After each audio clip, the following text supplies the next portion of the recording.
What if we call him and just tell him in advance? Because it's at beats and it's at 8. So what do we call him at like 8:30? 7 o'clock. I know, why don't we call him at 8:30? 75 degrees colder than you are right now. You'd be a popsicle. Something you didn't want to think about. So it's a really, really harsh environment. I can't do it later. Recession makes one complete wobble in about 26,000 years. The reason it's wobbling is because we've got the gigantic planet Jupiter out here, which when you go outside you'll see it, really bright object in the sky. That planet outweighs the Earth by 318 times. So it's pushing and pulling on the Earth. If it were not for the Moon, which is only 250,000 miles away, which hangs onto the Earth like a great big gravitational pin, rather than wobbling like this in a very orderly and constrained manner, every few 100,000 years, the Earth would literally fall. Make sure you can see the thing inside the cage. Now, ladies and gentlemen, once again, welcome. What you're looking at is one of our most popular exhibits, the Tesla coil. Named after a man named Nikola Tesla. Nikola Tesla, genius, but a lot of people say somewhat off in the head. Many of his inventions, including the arithmetic machine and a death ray, those didn't work very well. This did. He's the man that created alternating current.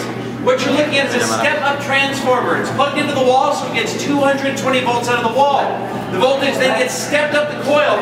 What you're about to see released is 500,000 volts of electricity, wirelessly broadcast through the air, like so.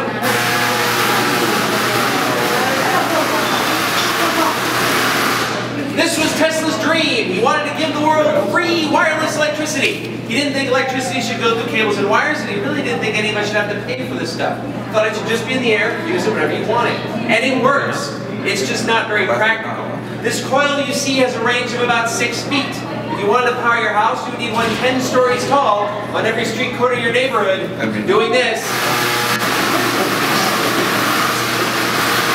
24 hours a day, 7 days a week to give you your electricity. Get kind of irritating after a while. Now, at the same time he was working on this, he was working against the man named Thomas Edison. Edison was also a genius, but a better businessman. He had a workshop to work around the clock just inventing stuff, and every time somebody would come up with a new idea, Edison would take the credit, patent it, and move on to the next invention. Now, Tesla did get some investors interested in his coil, got a whole bunch of them together in a very small room with a very big coil, sat everybody down and said, "Look what I made!" And everybody trampled each other trying to get out of the room. Now he calmed him down and said, "Ladies and gentlemen, I've created alternating current." They encouraged electrocution, but he did get their attention when he said, "Everybody, I can power that city over there without running a cable to it or a wire." They stopped and said, "Actually, that sounds pretty good. So if we invest, what kind of return can we expect?"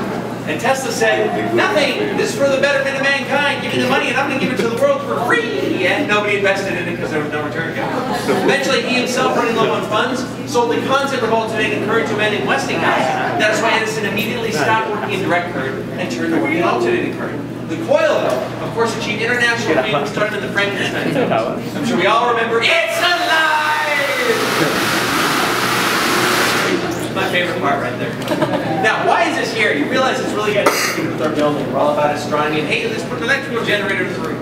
We actually opened in 1935. This was called the Hall of Sciences. We covered gravity, motion, astronomy, and of course, electricity. And over the years, people have come to love it. We thought if we did get rid of it, everybody would come after us with pitchforks and torches like the Frankenstein. Now, we're only allowed to do this once an hour, so we're going to fire it off one last time. If you like a photo, this is a really good opportunity to get one. Some of you folks in the front may notice there's a sign mounted there. You guys in the corner can see it too. It says Tesla coil. It's not plugged in anything, but it lights up every time we fire it off, just so you can see it broadcasting electricity. So you're going to do a 5-second burst in 5, 4, 3, 2,